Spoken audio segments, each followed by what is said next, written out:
Russell viper 100 বছর আগেই কিন্তু বাংলাদেশ থেকে প্রায় বিলুপ্ত হয়ে গেছিল। এটা সাহারা মরুভূমিতে পাওয়া যেত, আরব বিশ্বের বিভিন্ন দেশে পাওয়া যেত। বাংলাদেশে কিভাবে আসলে এই সাপটা? সাপে কামড়াইলে বাংলাদেশে আমরা কিছু ভুল বা কুসংস্কার কাজ করে থাকি। আর কিছু সাপ আছে, আপনি জানেন কিনা, সারা পৃথিবীতে যত ধরনের সাপ আছে 80% সাপ যাদের বিষ নাই, মানুষকে কামড়াইলে মানুষের শারীরিক কোনো ক্ষতি হয় না। এবং সাপের একটা নেচার আছে, কিন্তু আপনি যতক্ষণ পর্যন্ত তারে খোঁচাখুচি না করবেন ততক্ষণ পর্যন্ত কিন্তু কামড়ায় না। খেয়াল করে দেখেন, ধরেন আপনার পাশ দিয়ে চলে যাচ্ছে, আপনাকে প্রথমে কিন্তু ছোবল মারে না, এটা সাপের একটা বৈশিষ্ট্য। কিন্তু এই রাসেল ভাইপার বাংলাদেশে যেটা ছড়িয়ে পড়েছে, সাপের ব্যাপারে কিন্তু হাদিস আছে একাধিক।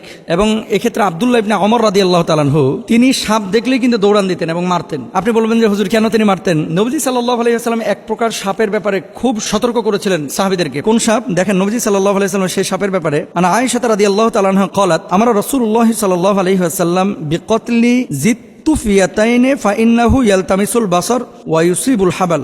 আয়েশা রাদিয়াল্লাহু তাআলা আনহা থেকে বর্ণিত, তিনি বলেন রাসূল আকরাম সাল্লাল্লাহু আলাইহি ওয়াসাল্লাম পিঠে দুটি সাদা রেখা বিশিষ্ট বিষধর সাপ মেরে ফেলার নির্দেশ দিয়েছেন, কারণ তার দৃষ্টিশক্তি কেড়ে নেয় এবং গর্ভস্থ সন্তানের উপরে বিরূপ প্রতিক্রিয়া সৃষ্টি করে। গর্ভে যে সন্তান থাকে, এরকম কোন মাকে যদি এই সাদা রেখা বিশিষ্ট সাপ দংশন করে, তাহলে সেই সন্তানের উপরে ইফেক্ট করে, মায়ের উপরে ইফেক্ট করে। এটা নবীজি নিজে বলেছেন। কোথায় আছে হাদিসটি? এই হাদিসটি আম্মাজান আয়েশা সিদ্দিকা রাদিয়াল্লাহু তাআলা আনহা থেকে বর্ণিত। আরেকটি হাদিস, ওয়াকালাল আবতারু ওয়াদুত্তুফ ইয়াতাইনে, নবীজি কি বলছেন? লেজ খসে যাওয়া এবং পিঠে দুটি সাদা রেখা বিশিষ্ট সাপ। আব্দুল্লাহ ইবনে ওমর রাদিয়াল্লাহু তাআলা আনহু একটা সাপ দেখলেন, তারপরে এটার পিছু নিয়েছেন। অন্যান্য সাহাবীরা ওনাকে বলছেন, এই তুমি কোথায় যাচ্ছ?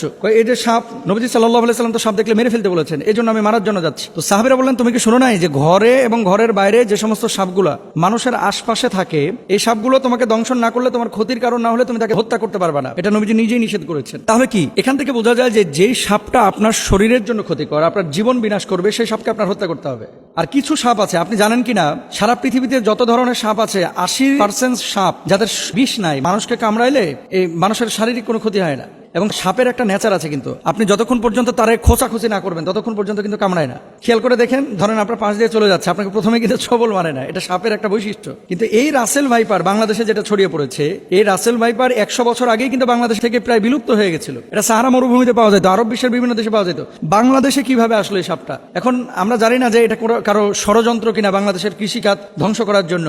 এই রাসেল ভাইপার ছাড়ে দিলে কৃষকরা ভয়ে মাঠে যাবে না, ধান কাটতে পারবে না, বা জঙ্গলে যাবে না, কারণ এটার ইফেক্ট কিন্তু কৃষি খাতে অবশ্যই পড়বে।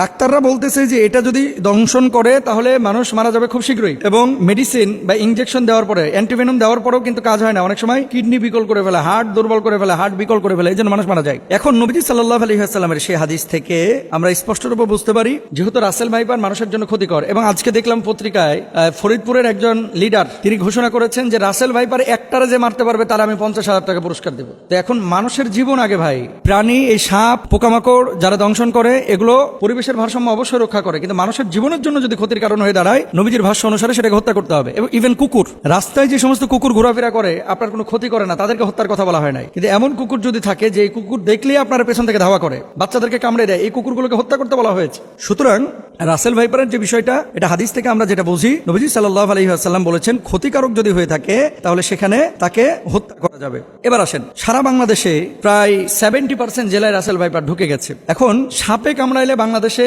আমরা কিছু ভুল বা কুসংস্কার কাজ করে থাকি, যেগুলো আসলে চিকিৎসা বিজ্ঞানের আলোকেও অথেন্টিক না এবং কোরআন হাদিসের আলোকেও অথেন্টিক না। মনে রাখতে হবে, যখন কোনো বিষয় আপনার শারীরিকভাবে কোনো ক্ষতি করছে, প্রথমত আপনাকে কারণটা বের করতে হবে যে কি কারণে এটা হলো। সাপে কামড়াইছে, সাপে কামড়ানোর পরে এই বিষটা কিন্তু আপনার শরীরের মধ্যে ঢুকতেছে। এখন আপনি শরীরের মধ্যে বিষ ঢুকেছে, ওই জায়গাটা না বেঁধে আপনি নিয়ে গেলেন ওঝার কাছে। ওঝা কি করতেছে? ওই তদবির করতে করতে করতে করতে, আগে যেমন বাংলা সিনেমায় দেখা যাইতো, ওই যে বিন বাজাইতেছে আর কাটিয়া যেই সাপটা দংশন করছে এ আবার উড়িয়া চলে যেতেছে একেবারে। হ্যাঁ, আসার পরে ওখানে মনে করেন মুখটা দিয়ে আবার মনে করেন বিষ বাইর করে ফেলে। এগুলো মিথ্যা কথা ভাই, এগুলো কোনো ভিত্তি নাই। তবে হ্যাঁ, নবীজি সাল্লাল্লাহু আলাইহি ওয়াসাল্লামের সাহাবীরা একটা কাজ করেছিলেন, সূরা ফাতিহা পড়ে ওই জায়গাটায় থুথু লাগিয়েছিলেন, তারপরে ওটা বের হয়ে গেছিল। এর মানে এই না যে থুথু লাগাইলেই সাপের বিষ বাইরে হয়ে যাবে। কামড়াইছে রাসেল ভাইপার আর আপনি নামাজ পড়েন না, রোজা করেন না, থুথু লাগাই দিতেছেন, থুতুকে ওখানে কপ ফেললেও কিন্তু বিষ বাইর হবে না। এগুলো খেয়াল রাখতে হবে। তাহলে আপনার করণীয় কি? আপনাকে যাইতে হবে ডাক্তারের কাছে। আপনি ডাক্তারের কাছে যান, যাওয়ার পরে আপনি চিকিৎসা নেবেন। আর ওজা, তারপরে বিন বাজানো, এই সমস্ত জিনিসগুলো অথেন্টিক যেহেতু না, যে জায়গাটায় অথেন্টিক বা কারো কাছে এমন কোনো মেডিসিন থাকলে আপনি সেই জায়গাটায় চিকিৎসা নিতে পারেন। আবার আমাকে ভুল বুঝেন না, ঝাড়ফুঁক ইসলামে কিন্তু জায়েজ, কিন্তু কবিরাজির নামে এই যে বিন বাজাইতে বাজাইতে সাপকে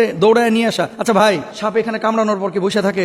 বুঝলেন কথা? ধরেন কামড়াইলো উত্তরা 10 নম্বর সেক্টরে, সাপটা 10 নম্বরে কামড়ায়া ওই ভাসতে ভাসতে ভাসতে ভাসতে রাত্রে সফর করতে করতে টঙ্গি চলে গেছে। এখন আপনি এখানে বিন বাজাইতেছেন, সাপ আছে টঙ্গিতে, উত্তরা 10 নম্বর থেকে গাড়ির আওয়াজে সাপ বিনের আওয়াজ পাইবে কিভাবে?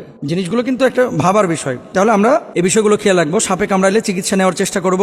সাপে কামড়ানো জায়গায় তৎক্ষণাৎ পরিষ্কার করে ব্যান্ডেজ বা সুতির কাপড় দিয়ে ঢেকে দেব, এটা ডাক্তাররা বলছেন, এবং সেই জায়গাটাই রশি দিয়ে হালকা করে বেঁধে দিবেন যাতে করে বিষটা উপরে যাইতে না পারে। মনে রাখবেন, আপনি পানির মধ্যে পা দিয়ে রেখেছেন, পানিতে থাকা কোনো সাপ যদি পায়ের উপরে কামড় দেয়, এটা খুব মনোযোগ দিয়ে শুনবেন। আপনি পানিতে আছেন, ঠিক সেই সময় সাপ আপনার পায়ে কামড় দিয়েছে, আপনি নিশ্চিত থাকবেন যে আপনার শরীরে বিষ ঢুকবে না। কেন বলেন তো?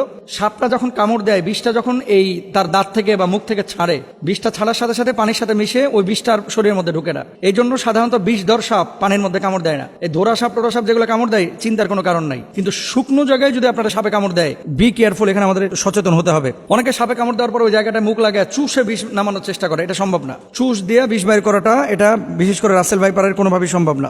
আর বিষাক্ত সাপে কাটলে বাঁচার একটাই পথ, দ্রুত হাসপাতালে যাওয়া, আল্লাহর কাছে দোয়া করা, সূরা ফাতিহা পড়ে সেই জায়গাটায় ফুৎকার করা। যেহেতু এই সূরাকে বলা হয় সূরাতুশ শিফা, মনে রাখবেন, সূরা ফাতিহাটাকে বলা হয় সূরাতুশ শিফা, এবং সাহাবীরা এই আমলটা করে ফলাফল পেয়েছে। আমরা আমলটাও করব এবং হসপিটালেও যাব, আল্লাহর উপর তাওয়াক্কুল করব। আল্লাহ তাআলা তৌফিক দান করুন।